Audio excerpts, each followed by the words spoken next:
सोचिए, आधी रात है, मुंबई की लोकल ट्रेन खचाखच भरी है और अचानक एक महिला को लेबर पेन शुरू हो जाता है।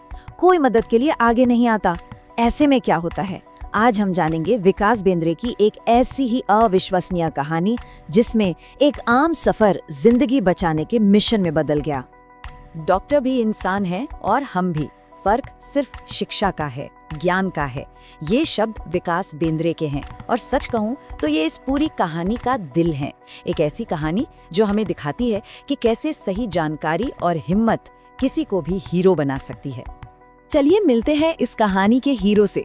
विकास बेंद्रे पेशे से ये कैमरे के पीछे काम करते हैं, लेकिन उस एक रात वो कहानी के सेंटर में थे। लोग इनकी तुलना अक्सर फिल्म 3 इडियट्स के रैंचो से करते हैं, और क्यों करते हैं ये तो आपको जल्द ही पता चल जाएगा। ये एक बिल्कुल आम रात थी। विकास अपनी फ्लाइट पकड़ने के लिए अहमदाबाद जा रहे थे, मुंबई की आखिरी लोकल ट्रेन से। उन्हें जरा भी अंदाजा नहीं था कि ये सफर उनकी जिंदगी का सबसे बड़ा इम्तिहान बनने वाला है, एक ऐसा टेस्ट जिसे वो कभी नहीं भूल पाएंगे।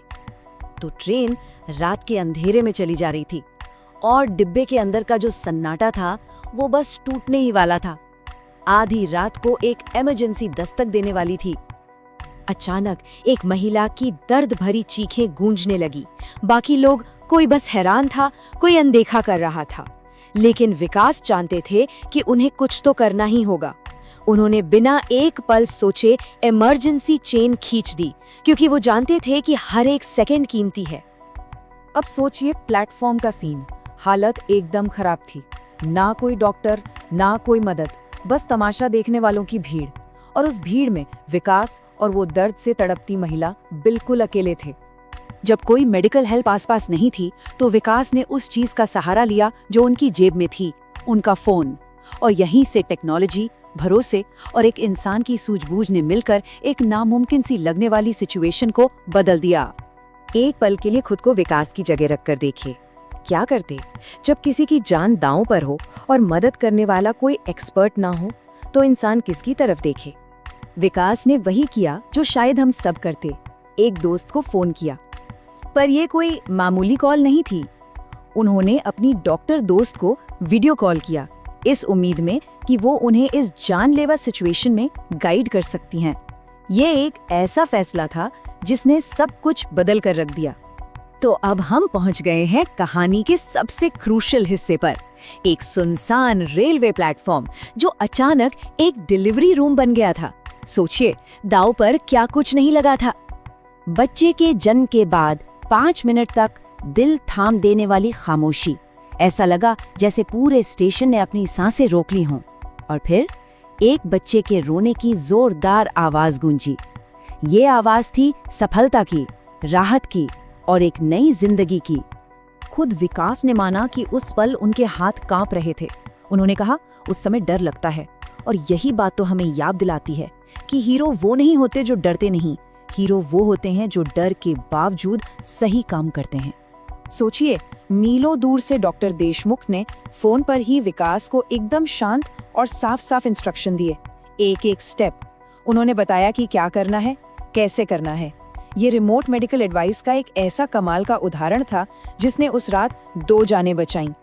उस सारे तनाव और ड्रामा के बाद कहानी का अंत बहुत सुखद हुआ।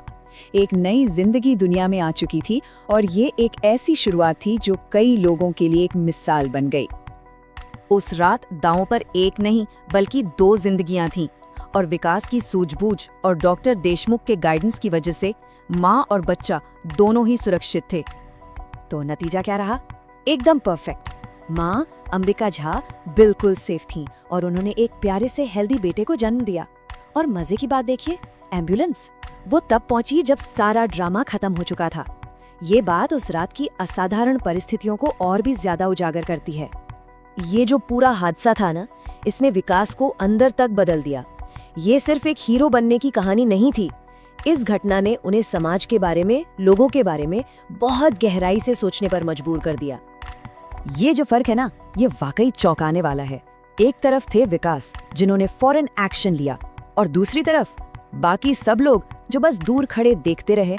ये उस बायस्टैंडर इफेक्ट का एक जीता जागता उदाहरण है जिसका सामना विकास ने उस रात किया था। और यहीं हम कहानी के मेन मैसेज पर वापस आते हैं, जैसा विकास खुद कहते हैं। फर्क सिर्फ ज्ञान का है, शिक्षा का है। अगर सही गाइडेंस मिले तो हम में से कोई भी हीरो बन सकता है। तो विकास के लिए ये कहानी सिर्फ अपनी तारीफ के लिए नहीं है।